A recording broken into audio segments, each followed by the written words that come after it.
panibagong araw na naman mga kapwa kong kamag-aral. Dahil buwan ng Agosto, ipinagdiriwang natin mga Pilipino ang buwan ng wika. At ngayong araw na ito, ngayon mismo, tatalakayin natin ang kahalagahan ng katutubong wika sa pagpapaunlad ng edukasyong pambansa.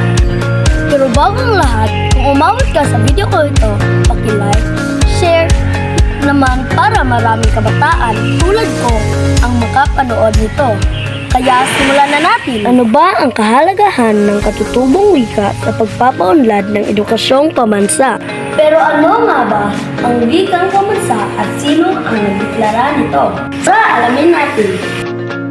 Noong Desyembre 30, inilabas ni Pangulong Manuel L. Quezon ang kautosang tagapagpaganap bilang 134 series. 1,937 na inaprubahan ang adopsyon ng Tagalog bilang wika ng Pilipinas at inihayag na ibabatay sa wikang Tagalog ang pambansang wika ng Pilipinas. At ang kahalagahan ng katutubong wika sa pagpapaunlad ng edukasyong pambansa. Ito ay malaking kontribusyon sa pagpapaunlad ng edukasyong pambansa pamamagitan ng paggamit ng mga katutubong wika sa mga aralin. Mas pinadali ang pag-unawa ng mga mag-aaral sa mga konsepto at aralin na nagpapalakas ng kanilang pagkatuto.